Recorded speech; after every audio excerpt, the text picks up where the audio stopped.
Selling process हेर्दाखेरि selling गर्नको लागि सबभन्दा पहिला सेलर्स पर्मानेन्ट सेलर हुनको लागि अप्लाई गर्नुपर्ने हुन्छ। त्यो अप्लाई गर्दाखेरि सेलर्स रेजिस्ट्रेसनका लिगल डकुमेन्ट्सहरू, सेलर रेजिस्ट्रेसन नम्बरहरू, बिजनेस रेजिस्ट्रेसनका डिटेल्सहरू अपलोड गरी हामीले अप्लाई गर्दा हाम्रो सुपर एडमिनले त्यसलाई एप्रुभ गर्छ डकुमेन्टहरू हेरेर। त्यसपछि सेलर्सको एकाउन्ट बनिहाल्छ। त्यसपछि सेलर्स एकाउन्टबाट उहाँ प्रोडक्ट अपलोड गर्न सक्नुहुन्छ।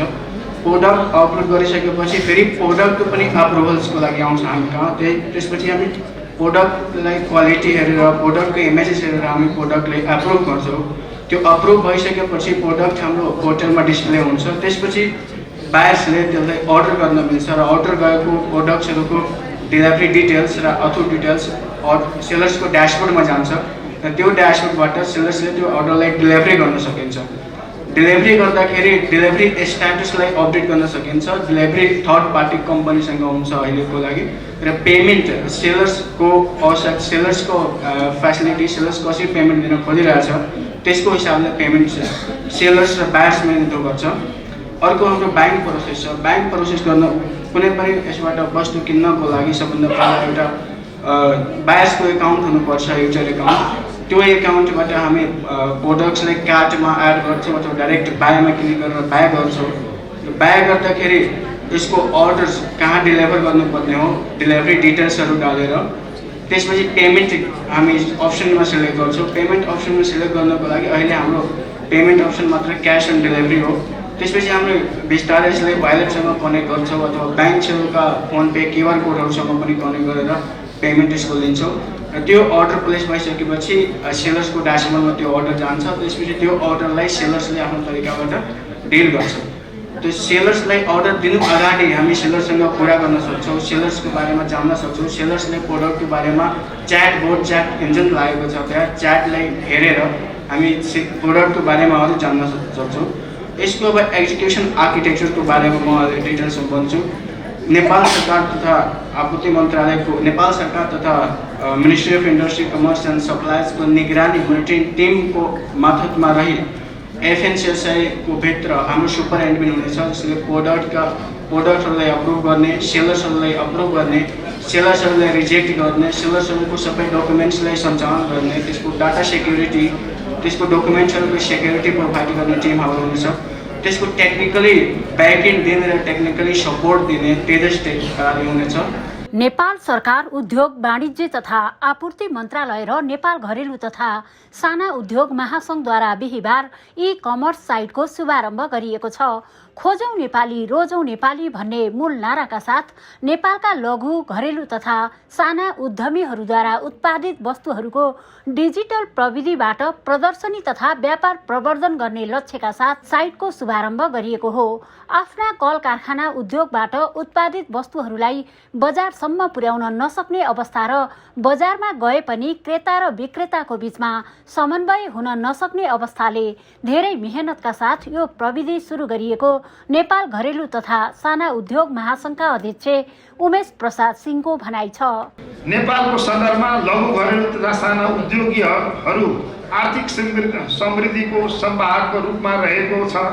तथापि लघु घरेलु तथा साना उद्योगको प्रमुख समस्याको रूपमा बजार पहुँच रहँदै आएको छ र यस्ता उत्पादकहरू गुणस्तरीय र निर्यात योग्य छन्, तर पनि सहज रूपमा हाम्रा उत्पादनहरूको राष्ट्रिय तथा अन्तर्राष्ट्रिय रूपमा बजार विस्तार हुन सकेको छैन।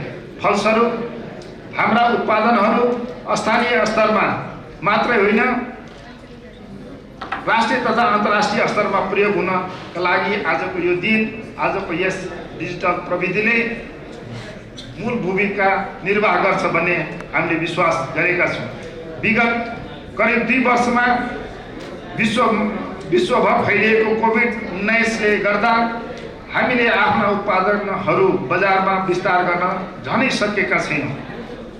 महामारीले सिकाएका पाठलाई समेत दृष्टिगत गर्दै लघु घरेलु साना उद्यमीहरूका उत्पादनलाई डिजिटल प्रविधि मार्फत बजार प्रवर्धन गरी बजार सञ्जाल विस्तार गर्ने उद्देश्यका साथ नेपाल घरेलु तथा साना उद्योग महासंघले लघु घरेलु तथा साना उद्योगका उत्पादनहरू भर्चुअल एक्जिबिसन र ट्रेड सो मार्फत डिजिटल प्रणालीबाट बजार विस्तार गरी वस्तुको बिक्री वितरण प्रणालीको विकास गराउने उद्देश्यका साथ उद्योग वाणिज्य तथा आपूर्ति मन्त्रालयको सहयोगमा घरेलु तथा साना उद्योग महासंघ र उद्योग वाणिज्य तथा आपूर्ति मन्त्रालयको सहयोगमा established a digital platform for organising virtual exhibition and trade show for develop making linkage in the MSME sector परियोजना सञ्चालन भएको छ। यो परियोजनाको व्यवस्थापकीय र प्राविधिक कार्य सम्पन्न भएर विधिवत रूपमा शुभारम्भ हुन बाँकी रहेकोमा आजबाट यो पूर्ण रूपमा नेपाली स्वदेशी उत्पादनहरूको बृहत्तर बजार मार्केट सरप्लस गर्ने रूपमा www.msmenepal.com सार्वजनिक आज गरिनेछ र केही छिनपछि हामी यसको शुभारम्भ मन्त्रीज्यूबाट हुन्छ भन्ने यहाँलाई जानकारी नै छ। नेपाली वस्तुहरूलाई डिजिटल प्रविधिबाट प्रदर्शनी गर्ने र डिजिटल प्रविधिबाटै व्यापार गर्ने ई कमर्स साइटको जरुरत छ भन्ने बुझाइमा यो परियोजना सञ्चालन गरेका हौं। नेपाल सरकारको तर्फबाट महत्त्वका साथ अघि बढाएको छ। हामी साना उद्योगीहरू स्वभावैले ठूला बजारसम्म पहुँच पुर्याउन कठिन छ। यसैले हाम्रो आफ्नै गाउँघरबाट दूर दराजमा सञ्चालन गरेका उद्योगबाट हाम्रा उत्पादनलाई बजारसम्म पुर्याउनका लागि डिजिटल प्रविधि प्रयोग गर्ने सन्दर्भमा यो कार्यक्रम सुरु गरिएको हो भन्ने मनसायका साथ नेपाल घरेलु तथा साना उद्योग महासंघका निवर्तमान अध्यक्ष श्याम प्रसाद गिरी। एउटा प्रचलन के छ भने अचेलभरि सूचना प्रविधिमा सबै नामहरू हाम्रा दाजुभाइ दिदीबहिनीहरूले ओगट्नुभएको छ, जसलाई इन्टरनेटको डोमेन भनिन्छ। डोमेन जति सबै ओगटिसक्नु भएको छ। खोज्दै जाँदा हामीले मन्त्रालयमा धेरैचोटि प्रयत्न गर्दा एमएसएमई नेपाल भनेरै जाउँ भनेर msmenepal.com भनेर यो बजारलाई हामीले नाम दियौँ। यो बजार दुईटा अभिप्रायले निर्माण गरिएको कुरो अघि मैले बताएँ। एउटा पाटोमा हामीले डिजिटल प्रदर्शनीहरू इन्टरनेट मार्फतबाट औद्योगिक प्रदर्शनीहरू र उत्पादनका प्रदर्शनीहरू गर्ने एउटा पाटो राखेका छौँ भने अर्को चाहिँ नेपाली वस्तुहरूको बजारीकरणका लागि ई कमर्सको साइट छ। त्यसलाई चाहिँ भर्चुअल तपाईँको चाहिँ के अरे व्यापार पनि भनिन्छ। ई कमर्सको माध्यमबाट नेपाली वस्तुको व्यापार गर्ने एउटा हाम्रो अभिप्राय छ। त्यसैले यो हाम्रो जुन साइट छ पहिले त नेपालमै हामीले यसलाई के अरे पपुलर बनाउनु पर्ने छ। पहिले हामीले नेपालमै नेपालीहरू नै हामी यसको लागि तपाईँको चाहिँ आदत बनाउनु पर्ने छ। त्यसैले हामीले के भन्यौँ त भन्दा यो अन्तर्राष्ट्रिय बजारलाई समेत मध्यनजर गर्दै खोजौँ नेपाली रोजौँ नेपाली। यो बजारमा नेपाली वस्तुभन्दा अरू कुनै पनि वस्तु बिक्री हुँदैन। यो बजारमा तपाईहरूले बजारमा देखिएका अरू ई कमर्स साइटमा जस्तो चाइनिज सामान अथवा इन्डियन सामान अथवा अमेरिकन सामान अथवा अरू कुनै अन्य देशका सामानहरू पाउनुहुन्न। यसमा विशुद्ध रूपमा नेपाली सामानहरू मात्रै राखिनेछ। त्यसरी हामीले खोजौँ नेपाली र रोजौँ नेपाली भन्ने नारा पनि अगाडि सारेका छौँ। यहाँहरूलाई थाहा छ हामीले मेहनत सृजना उत्पादन र वस्तु मेरै नेपालको भनेर लघु घरेलु र साना उद्योगिकका उत्पादनहरूलाई प्रवर्धन गर्दै आएका छौँ। त्यसै सन्दर्भमा यो खोजौँ नेपाली र रोजौँ नेपाली msmenepal.com भनेको विशुद्ध रूपमा नेपाली उत्पादनको बजार हो, जहाँ नेपाली उत्पादन खोज्नलाई हामी नेपालीलाई पनि सहज छ र नेपालीको उत्पादन मन पराउने विदेशीहरूलाई पनि सहज रूपमा हामी उपलब्ध गराउन चाहन्छौँ। यसरी यो साइट बनाइरहँदा, यो मार्केट बनाइरहँदा, यो प्रदर्शनी स्थल बनाइरहँदा हामीले एउटा भिजन राखेका छौँ। त्यो भिजन भनेको के हो भनेदेखि यो प्लेटफर्मलाई हामी नेपालको नेपाली वस्तुको उत्पादन र व्यापार गर्ने प्रमुख बजारको रूपमा स्थापित गर्छौँ भन्ने हाम्रो भिजन। हामीले अङ्ग्रेजीमा यसलाई भनेका छौँ to be the Nepal's number 1 digital market for buying and selling Nepali products.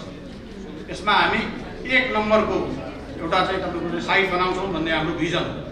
Mission चाहिँ के हो त भन्दा हाम्रा लघु घरेलु र साना उद्योगहरू एमएसएमईजहरू आफै तपाईँको डिजिटल एक्सेसमा चाहिँ कमजोर हुनुहुन्छ। त्यसैले उहाँहरूलाई क्यापासिटेट गर्दै डिजिटल मार्केटमा प्रवेश गर्न सक्ने सक्षम बनाउने हाम्रो लक्ष्य हो। 3 वर्ष अघिदेखि मैले देखेको सपना अब साकार हुँदैछ। साइटले साना उद्योगीहरूका लागि पनि महत्त्वपूर्ण भूमिका खेल्नेछ भन्नेमा आफूलाई निकै खुसी लागेको धारणा राख्दै फेडरेसन अफ एक्सपोर्ट एसोसिएसनका अध्यक्ष पवन कुमार गोल्यान। आज मलाई एकदमै खुसी लागेको छ। यो चाहिँ 3 वर्ष अगाडिदेखि मैले देखेको सपना आज साकार हुँदैछ भन्ने कुरा हेरेर चाहिँ असाध्यै खुसी लागेको छ। यसले चाहिँ पक्कै पनि एउटा हाम्रो देशको उत्पादनमा बढ्को मार्नेछ र खास गरिकन महिलाहरूले उत्पादन गरेको साना साना उद्यमीहरूले उत्पादन गरेको कृषिजन्य वस्तुदेखि लिएर अरू वस्तुहरूमा पनि मैले अघि मौका पाएँ। छेउमा त्यो अल्लोको उत्पादनहरू अरू उत्पादनहरू हेर्ने मौका पाएँ र त्यसमा चाहिँ हामीले पनि काम गरिरहेका छौँ फेडरेसनको तर्फबाट पनि र बैंक तथा वित्तीय संस्था परिसंघलाई पनि त्यसमा जोडेर साना उद्यमी साना व्यवसायी MSME लाई नै अगाडि राखेर चाहिँ हामीले काम गरिराखेको हुनाले मलाई असाध्यै खुसी लागेको छ। म यहाँ चाहिँ अरू उमेशजीलाई विशेष धन्यवाद दिन चाहन्छु। उहाँले चाहिँ मलाई एकदमै आउनै पर्छ भन्ने आज अर्को कार्यक्रम जुरेको भए पनि आउनै पर्छ भनेर बोलाउनु भयो। मलाई साह्रै खुसी लागेको छ। सँगसँगै म माननीय मन्त्रीज्यूलाई एउटा अनुरोध के गर्न चाहन्छु भने अहिले जुन यो औद्योगिक प्रबन्धन तथा लगानी बोर्ड छ त्यसमा चाहिँ यो MSME लाई चाहिँ सबभन्दा अगाडि राख्नु पर्यो र त्यसको कसरी सुधार हुन सकिन्छ र कसरी अझ विकास हुन सकिन्छ भन्ने कुरामा चाहिँ काम गर्नु पर्यो। व्यापारिक गतिविधिको आधारमा बजार लिन सकोस्, अझ राम्रो व्यापार गर्न सकोस्, आउने दिनमा डिजिटल प्रणालीले फड्को मार्न सकोस् भन्ने भाव व्यक्त गर्दै जनकपुर उपमहानगरपालिकाका उपमेयर एवं उद्यमी बजरंग प्रसाद शाह व्यापारिक गतिविधिको आधारमा बजार चाहिँ लिन सकोस्, अझ राम्रो व्यापार गर्न सकोस् अनि शुभकामना समेत व्यक्त गर्न चाहन्छु। जुन किसिमले पूर्व वक्ताहरूले यसको उपयोगिताको बारेमा यहाँ बताउनु भयो, त्यो आउने दिनमा चाहिँ एउटा यो ठुलो व्यापारको एउटा हात चाहिँ पुग्न सक्छ भन्ने मलाई विश्वास छ। र टेक्निकल कुरा जुन किसिमले यहाँ आएर एकजना प्राविधिक विशेषज्ञले यसको उपयोगिताको बारेमा यो जुन किसिमले यसलाई सञ्चालन गर्ने हो त्यसको बारेमा बताउने हो, त्यसको बारेमा चाहिँ अभ्यास गर्ने हो भने निश्चित रूपमा नेपालमा र अन्तर्राष्ट्रिय स्तरमा चाहिँ व्यापार चाहिँ अझ बढाउन सकिन्छ। र म आजको यस डिजिटल प्रणालीको जो सुरुवात भएको छ यसको लागि चाहिँ यस संस्थालाई म हृदयदेखि चाहिँ धन्यवाद दिन चाहन्छु, शुभकामना दिन चाहन्छु कि आउने दिनमा यो प्रविधिले एउटा चाहिँ फर्को मार्न सकोस् र खोजो नेपाली र नेपालमै चाहिँ व्यापार चाहिँ अघि बढोस् भन्ने शुभकामनाका केही शब्दहरूलाई यी विराम दिन चाहन्छु। धन्यवाद। सरकारलाई उद्धृत गर्दै यस्ता कार्यक्रमहरू ल्याइन्छ, तर प्रारम्भ भइसकेपछि नियमितता नहुने सबैभन्दा समस्याको रूपमा रहेको छ र यसको सृजना गर्न जति अप्ठ्यारो भयो निरन्तरता दिन उत्तिकै असहजता हुन्छ। तर पनि यसको सफलताको लागि आफूहरूको पनि भूमिका रहने प्रतिबद्धता जनाउँदै नेपाल उद्योग परिसंघका उपाध्यक्ष कृष्ण अधिकारी माननीय मन्त्रीज्यूलाई मैले चाहिँ एउटा अनुरोध गर्न चाहन्छु। यस्ता कार्यक्रमहरू हामीले लिएर आउँछौँ र अगाडि लिएर आउँछौँ। यसका विभिन्न ऐन नियमहरूले यसलाई चाहिँ या पेमेन्ट भुक्तानी सन्तुलनको विषयमा होस्, अन्तर्राष्ट्रिय बजारबाट यसलाई खरिद गर्नको लागि आवश्यक चाहिँ अब बैंकिङ नियमहरूलाई सहजीकरण गरिदिने कुराहरूमा होस् या यसलाई आर्थिक रूपबाट केही सहजीकरण गरिदिनुपर्ने अवस्थामा होस्, प्रारम्भ भइसकेपछि नियमितता नहुने सबैभन्दा हाम्रो चाहिँ समस्याको रूपबाट अहिलेसम्म रहेको छ र यसको सिर्जना गर्न जति गाह्रो भयो र योभन्दा अगाडिको चाहिँ यो सञ्चालन गर्नका चुनौतीहरू आफ्नै होला। ती चुनौतीहरूलाई चाहिँ नेपाल सरकारले आर्थिक रूपबाट, नीतिगत रूपबाट र यसलाई चाहिँ एउटा प्राविधिक रूपबाट सपोर्ट नेपाल घरेलु तथा साना उद्योग महासङ्घको चाहिँ एउटा र विकास साझेदारहरूको चाहिँ सहकार्यमा नेपाल सरकारले यसलाई संरक्षण गरेर अगाडि बढाइदिनु पर्ने आवश्यकता छ। जुन भूमिकाको लागि मन्त्रीज्यू आफै आज यो कार्यक्रमको उद्घाटनको लागि उपस्थित हुनुहुन्छ, यसले चाहिँ नेपाल सरकारलाई पनि धेरै ठुलो चाहिँ एउटा जिम्मेवारी फेरि थप भएको मैले महसुस गरेको छु र निजी क्षेत्रका चाहिँ अध्यक्षहरू यहीँ हुनुहुन्छ र चाहिँ नेपाल उद्योग परिसंघको तर्फबाट पनि यसमा चाहिँ हाम्रो आफ्नो ठाउँबाट यसलाई अगाडि बढाउनलाई यसलाई निरन्तरता गर्न र यसले चाहिँ व्यवसायीकरण गर्न विश्व बजारमा नै यसको प्रदर्शनीदेखि लिएर गएर यसको उपयोग र नेपालभित्र नै यसलाई खोजौँ नेपाली रोजौँ नेपाली भन्ने जुन नारा छ यसलाई सार्थक गर्नको लागि हाम्रो तर्फबाट हाम्रा डी क्षेत्रका तर्फबाट कुन भूमिका हाम्रा रहन्छन् सहकार्य गरेर अगाडि चाहिँ बढ्ने र यसमा सहकार्यको लागि चाहिँ नेपाल घरेलु तथा चाहिँ सानो उद्योग महासङ्घले चाहिँ यसमा महत्त्वपूर्ण भूमिका खेल्नेछ भन्ने र त्यसमा हामी जहिले पनि चाहिँ यहाँहरूको साथ र सहयोगको लागि तयार छौँ। पक्कै पनि यो पोर्टल देशका लागि अति आवश्यक छ र यसलाई स्वदेशमा मात्र नभई अन्तर्राष्ट्रिय स्तरमा पनि खोलिनुपर्छ, लगिनुपर्छ। देशको व्यापार घाटा निकै कहाली लाग्दो छ। 11 महिनाको डाटा हेर्दा 15 खर्ब 76 अर्ब मोटामोटी व्यापार घाटा भएकाले मुलुकले अब 12 महिना जाँदा अझ घाटा थप बेहोर्नु पर्ने देखिन्छ। यसर्थ पनि मुलुकलाई उत्पादनशील बनाउनै पर्छ भन्ने ठम्याइका साथ नेपाल चेम्बर अफ कमर्सका अध्यक्ष राजेन्द्र मल्ल हाम्रो देशको एउटा यो व्यापार घाटा छ निकै कहाली लाग्दो छ र चाहिँ 11 महिनाको सरस्वती डाटा हेर्दाखेरि 15 खर्ब 76 अर्ब मोटामोटी त्यति चाहिँ हाम्रो व्यापार घाटा रहेछ भन्दाखेरि यो मुलुकले अब 12 महिना जाँदाखेरि अझ थप हुनेछ भन्दाखेरि आफ्नो बजेटको साइजभन्दा पनि हाम्रो व्यापार घाटा ठुलो छ। यसको लागि पक्कै पनि हाम्रो मुलुकलाई एउटा चाहिँ उत्पादनशील बनाउनै पर्छ र चाहिँ आयातलाई चाहिँ तपाईँको चाहिँ व्यवस्थित गरेर चाहिँ निर्यात प्रवर्धन गर्ने कार्यमा हामी लाग्नुपर्छ। अन्यथा यो मुलुक भविष्यमा सङ्कटमा पर्न सक्दछ भन्ने कुरा म माननीय मन्त्रीज्यूलाई आग्रह गर्न चाहन्छु र यसमा अझै पनि कतिपय कुरा सरकारी पक्षबाट हुने जुन एउटा उत्पादन प्रवर्धनको लागि व्यवसाय चलायमानको लागि गर्ने कुराहरू हामी सरकारी नीतितर्फबाट पनि कतिपय कुरामा हामी चाहिँ सहयोग नभएको अवस्था छ र माननीय मन्त्रीज्यू चाहिँ क्याबिनेटमा पनि हुनुहुन्छ। अहिले जुन बजारमा यो नेपालको अर्थतन्त्रको हरेक तहमा नेगेटिभ सूचकमा गइरहेछ त्यसलाई सकारात्मक बनाउनको लागि कुन कार्य गर्नुपर्छ भन्ने कुरा चाहिँ माननीय मन्त्रीज्यूले आफ्नो क्याबिनेटमा छलफल गर्नुहोला र चाहिँ यो जुन किसिमको अहिले यो महँगी बढिरहेको हरेक चाहिँ जनता अहिले निराशमा छन् यसलाई चाहिँ कसरी एउटा आत्मशक्ति वृद्धि गर्ने भन्ने कुरा तर्फबाट एकाध कुरा गर्नै पर्ने कुरा चाहिँ म के थप्न चाहेँ भन्दाखेरि पहिलो त माननीय मन्त्रीज्यू यो जुन किसिमको अहिले मुलुकमा तरलताको अभाव भइरहेछ यो अभावको लागि पक्कै पनि एउटा चाहिँ हाम्रो रेमिटेन्समा पनि केही आप्रवाहमा कमी आएको डाटा देखाइरहेको थियो। मैले सरस्वती हेर्दाखेरि 75-76 सालको रेमिटेन्स हेऱ्यो भनेदेखि यो 79-80मा त्यो घटेको अवस्था छैन। केवल कोभिडको टाइममा धेरै नेपालीहरू फर्किए र चाहिँ युवाहरूले चाहिँ आफ्नो भएको रिजर्भ पनि लिएर आए र चाहिँ त्यो कारणले अलिकति बढेको अवस्था छ भनेदेखि अहिले चाहिँ त्यति घटेको छैन। अलि हाम्रो प्रणाली अलिकति मिलेन र जुन एउटा ब्याङ्किङ क्षेत्रमा जुन किसिमको उद्यमी व्यवसायले पाउने सुविधा सहजीकरण धेरै झन्झटिलो भयो, महँगो भयो र चाहिँ यो विगतको वर्षमा जुन एउटा सिसिडी रेसियो भनेर राखेको थियो राष्ट्र ब्याङ्कलाई एउटा नर्म्समा राखेको थियो भनेदेखि त्यो 85% थियो। त्यो बेलामा पोहोरको सालमा यस्तो किसिमको हाहाकार कोलाहल छैन। सबैले चाहिँ एउटा रमाइलो व्यवसाय कोभिडभित्र पनि काम गरिरहेको थियो भनेदेखि त्यसलाई हटाएर अहिले चाहिँ सिडी 90% भनेर ल्याइयो र चाहिँ यो सिडीको लागू गरेदेखि हाम्रो हरेक क्षेत्रमा ब्याजदेखि बजारदेखि चाहिँ बढेर गएको अवस्था छ। हुन त यो रसिया र युक्रेनको वारले गर्दाखेरि पनि अलिकति हाम्रो महँगीको अवस्था छ भनेदेखि हाम्रो क्षेत्रमा हुन सक्ने कुरामा चाहिँ अलिकति मन्त्रीज्यूले क्याबिनेटमै छलफल गरेर कहिलेकाहीँ मैले देखिरहेको छु कि अहिले चाहिँ एउटा अर्थ मन्त्रालय योजना आयोग र राष्ट्र ब्याङ्कको एउटा कोअर्डिनेसन मिलिरहेको अवस्था छैन र यो भन्दा चाहिँ यसलाई कि त मिलाउनु पर्यो र चाहिँ जनताले सुविधा पाउनु पर्यो। अन्यथा चाहिँ क्याबिनेटबाट डिसिजन गरेर भए पनि यो परेको मर्कालाई अलिकति ब्याङ्कमा जुन एउटा चाहिँ यो ब्याज दरको कुरालाई कसरी हामीले चाहिँ सक्दो मिनिमाइज गर्न सकिन्छ।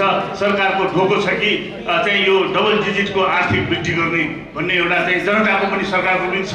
तर जबसम्म यो ब्याङ्क ब्याजको दर डबल डिजिट हुन्छ हाम्रो डबल डिजिटको ग्रोथ हुन सक्दैन। डबल डिजिटको ग्रोथ आर्थिक वृद्धिको लागि सिंगल डिजिटको चाहिँ ब्याज दरमा झार्नुपर्छ भन्ने कुरा म राख्न चाहन्छु। ई कमर्स साइट एकदमै सान्दर्भिक छ। अहिले देश निकै ठुलो आर्थिक सङ्कटबाट गुज्रिरहेको छ। एकातिर तरलताको समस्याले गर्दाखेरि सबै व्यापार व्यवसाय मन्दीतर्फ गएको छ। त्यस्तै गरी शेयर मार्केट गम्भीर स्थितिमा छ। 50 लाख बिमा अकाउन्ट होल्डरहरू ठूलो सङ्कटको घडीमा गुज्रिरहेका छन्। मूल्य वृद्धि त्यत्तिकै बढेर गएको छ। यही बुझाइका साथ नेपाल उद्योग वाणिज्य महासङ्घका अध्यक्ष शेखर गोल्छा, एकातिर तरलताको समस्याले गर्दाखेरि सबै व्यापार व्यवसाय मन्दीतर्फ गएको छ र त्यस्तै गरेर अहिले शेयर मार्केट पनि हेर्ने हो भने एउटा ठुलो गम्भीर स्थितिमा रहेको छ। 50 लाख डिम्याट अकाउन्ट होल्डर्सहरू आज एउटा ठुलो सङ्कटको घडीबाट गुज्रिरहेका छन्। त्यस्तै गरेर मूल्य वृद्धि हाम्रा बाह्य कारणले पनि होला, मूल्य वृद्धि एकदमै बढेर गएको छ र अहिले होलसेल इन्डेक्स हेर्ने हो भने 18% को मूल्य वृद्धि भइसकेको छ। अहिले बजारमा 8% मात्रै भएको छ र अहिले आउने समयमा मूल्य वृद्धि अझै बढ्ने सम्भावना देखिएको छ। यो सबै बाह्य कारणले भएको छ र यस्तो समयमा आफ्नै देशका उत्पादनहरूलाई प्रवर्धन गर्ने जुन नारा आएको छ त्यो एकदमै सान्दर्भिक छ। हामी अति नै बाहिर हाम्रो आयातबाट मात्रै हामी आफ्नो अर्थतन्त्रलाई चलायौँ। जुन रेमिटेन्सबाट आएको हाम्रो स्रोतहरू छन् त्यसलाई जम्मैलाई हामीले आयातमा मात्रै खर्च गऱ्यौँ, हामीले उत्पादनमा खर्चै गर्न सकेनौँ र त्यसैले गर्दाखेरि हाम्रो तरलताको समस्या सधैँ भइराख्यो।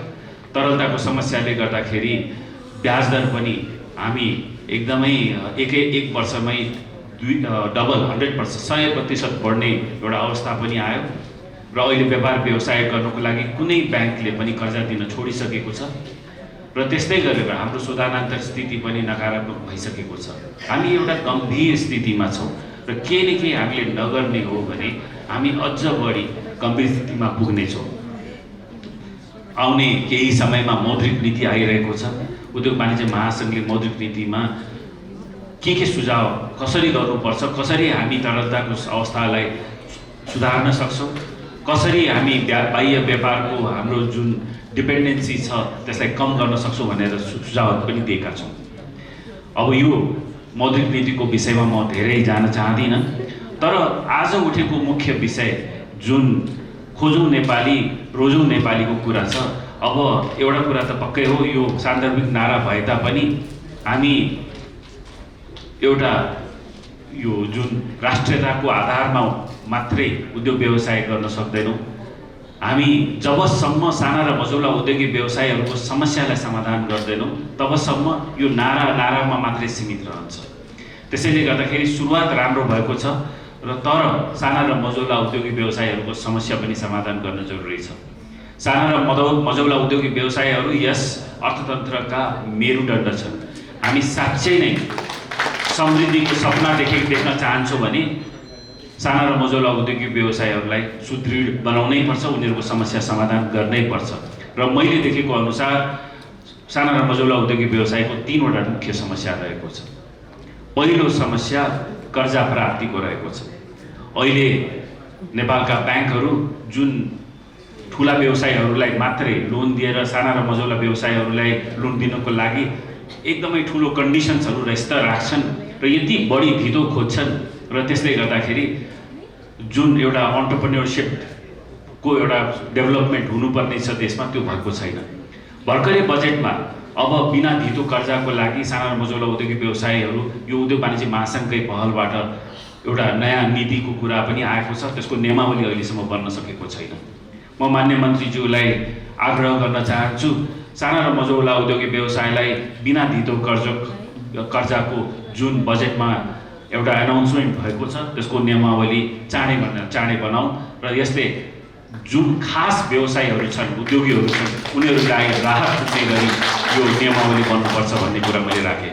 अन्य पनि जुन ब्याङ्कहरूले खास गरेर साना र मझौला औद्योगिक व्यवसायलाई एकदमै निरुत्साहित गरेर उनीहरूलाई कर्जा प्रवाह गर्नको लागि एकदमै आनाकानी गर्छन् र यसको लागि अहिले आउने मोनेटरी पोलिसीमा अझ बढी कडाइको साथ हरेक कमर्सियल ब्याङ्कले साना मझौला व्यवसायहरूलाई कर्जा प्रवाह गर्नै पर्ने बाध्यता पनि हुनुपर्छ भन्ने कुरा मैले यहाँ राख्न खोजेँ। यस्तै कार्यक्रममा उद्योगी व्यवसायीहरूको बीचमा आफूलाई पाउँदा एकदमै खुसी लागेको बताउँदै जसले ई कमर्समा प्रवेश गर्दैछ र आफ्नो उद्योग व्यवसायलाई बजारीकरणको नयाँ प्रविधिमा लग्दैछ, यो सबैका लागि साखको विषय भएको विश्व व्यापारीकरणको यो प्रयासमा सफल हुन सक्नुस्, आफ्नो व्यवसायलाई बहुगणित रूपमा विकसित गर्न सक्नुस्, यही शुभकामना छ भन्ने धारणाका साथ उद्योग वाणिज्य तथा आपूर्ति मन्त्री दिलेन्द्र प्रसाद बडु आफ्नो बजेट पारित गरिसकेको अवस्था छ। नीति र कार्यक्रम र बजेट पास गर्दा पनि हामीले यो विषयलाई मुलुकको अर्थतन्त्रलाई आत्मनिर्भर बनाउने, आफ्नो उत्पादनलाई बढाउने र आफ्नो उत्पादनको उपभोगलाई पनि बढाउने विशेष कार्यक्रम हामीले पारित गरेका छौँ, सरकारले ल्याएको छ। र यो कार्यक्रमलाई प्रभावकारी ढङ्गले एउटा आवधिक परिणाम हेर्ने सहित उद्देश्यले यो अभियानलाई दशकको रूपमा हामी मनाइरहेका छौँ। 2079 देखि 2089 सम्मको एउटा अभियानका रूपमा हामी यसलाई दशक अभियानका रूपमा पनि मनाइरहेका छौँ। यो यति एउटा ठुलो आत्मनिर्भरतातर्फ, मुलुकमा रोजगारी सृजना गर्ने, मुलुकको उत्पादन बढाउने र उपभोग पनि स्वदेशमा बढाउँदा केही हदसम्म भए पनि आयातलाई हामी घटाउन सक्छौँ र आफ्नो आत्मनिर्भरतालाई बढाउन सक्छौँ। यो एउटा उद्देश्य सहित अहिलेको सरकार क्रियाशील छ, जसमा तपाईहरुलाई थाहा छ नेपाली उत्पादन बढाउने प्रधानमन्त्रीकै नाममा एउटा कार्यक्रम छ भने एउटा दशकका रूपमा कार्यक्रम हामी अगाडि बढाइरहेका छौँ र यसमा निजी क्षेत्र एउटा महत्त्वपूर्ण अङ्गका रूपमा साथमा छ। उसले make in Nepal, made in नेपालको अभियान चलाइरहेको छ। यो यसै समग्र एउटा राष्ट्रिय अभियानको एउटा महत्त्वपूर्ण हिस्सा को संवाहक स्थानीय हाम्रो निजी क्षेत्र छ। त्यसमा पनि अझ यो साना तथा घरेलु उद्योग र मझौला उद्योगहरूको क्षेत्र अझ बढी ब्याकबोन हो। यो समग्र अभियानको एउटा आधारशिला हो। बेसिक उत्पादनको क्षेत्र यहीबाट सुरु हुन्छ। त्यसकारणले पनि आफ्नो मुलुकको अर्थतन्त्रलाई अझ आधार सहितको बलियो बनाउनका निमित्त धेरै ठुलो भूमिका यो क्षेत्रको छ र आज यो क्षेत्रबाट मजाको तयारी साथ ई कमर्समा आफै प्रवेश गरिरहेको छु। यो कति ठुलो महत्त्वपूर्ण कुरा हो। त्यसकारणले यो बढी उत्साहजनक छ र हाम्रो यो राष्ट्रिय अभियानका निमित्त यो आधारभूत भूमिका खेलिरहेको छ। यसरी मैले बुझेको छु यसलाई। र यो अभियानलाई, तपाईहरुको यो अभियानलाई सरकारले कहाँ कसरी सहयोग गर्न सक्दछ, हामी पूर्ण रूपले सहयोग गर्न सरकार तपाईहरुको साथमा छ। कहाँ के समस्या आउँछन्, टेक्निकल कुरा के हो तपाईहरुले हेर्नु होला। हामीलाई उत्साह छ, हामीलाई विश्वास छ के भने हामी राष्ट्रिय बजार मात्र होइन, हामी अन्तर्राष्ट्रिय बजारको पहुँच यो भर्चुअल मार्फतबाट जान्छौँ, ई कमर्सको मार्फतबाट जान्छौँ। यो सम्बन्ध ठुलो कुरा छ। यो हाम्रो उद्देश्य हुनुपर्दछ। हामी हाम्रा गुणस्तर बढाउने र हामीले विश्व बजारमा हाम्रो पहुँचलाई बढाउने कुरा हाम्रो लक्ष्य हुनुपर्दछ र यो लक्ष्य प्राप्तिका निमित्त यो मोड अफ कमर्स जुन ई कमर्समा हामी गइरहेका छौँ यो बडो महत्त्वपूर्ण छ। त्यसकारणले उत्साहजनक छ। यसका लागि म यहाँहरूलाई शुभकामना दिन चाहन्छु। तपाईहरुलाई थाहा छ हामीले यसपटकको नीति र कार्यक्रममा खास गरी घरेलु तथा साना उद्योगहरूको प्रवर्धनका लागि हामीले केही आधारभूत नीतिहरू पास गरेका छौँ। यसलाई पनि यहाँले जरुर बुझ्नु भएको होला। त्यो के हो भने हामीले घरेलु तथा साना उद्योगहरूलाई प्रवर्धन गर्नका निमित्त नै हामीले ठुला उद्योगहरूसँगको यसको सम्बन्ध, अग्र सम्बन्ध र पश्च सम्बन्ध, पृष्ठ सम्बन्ध जोड्ने भनेका छौँ। हाम्रो नीति र कार्यक्रमलाई जरुर यहाँले हेर्नु भएको होला। त्यसभित्र यहाँ मझौला उद्योग, साना उद्योग, घरेलु उद्योगका व्यवसायी पनि हुनुहुन्छ। यहाँ ठुलो उद्योगका अग्रणी नेताहरू पनि हुनुहुन्छ, अग्रज मूर्धन्य व्यक्तित्व यहाँ हुनुहुन्छ। हामी यो समग्र अभियानलाई जोड्न चाहन्छौँ। त्यसो त मुलुकको निर्यातलाई कसरी अगाडि बढाउन सकिन्छ, उत्पादनको लागत कसरी घटाउन सकिन्छ, गुणस्तर कसरी बढाउन सकिन्छ, हामी निर्यातको व्यापारमा अगाडि जान सकौँ। यो निर्यातको व्यापारमा र मुलुक आफ्नो उत्पादनको बजारीकरणमा बलियो हुन्छ।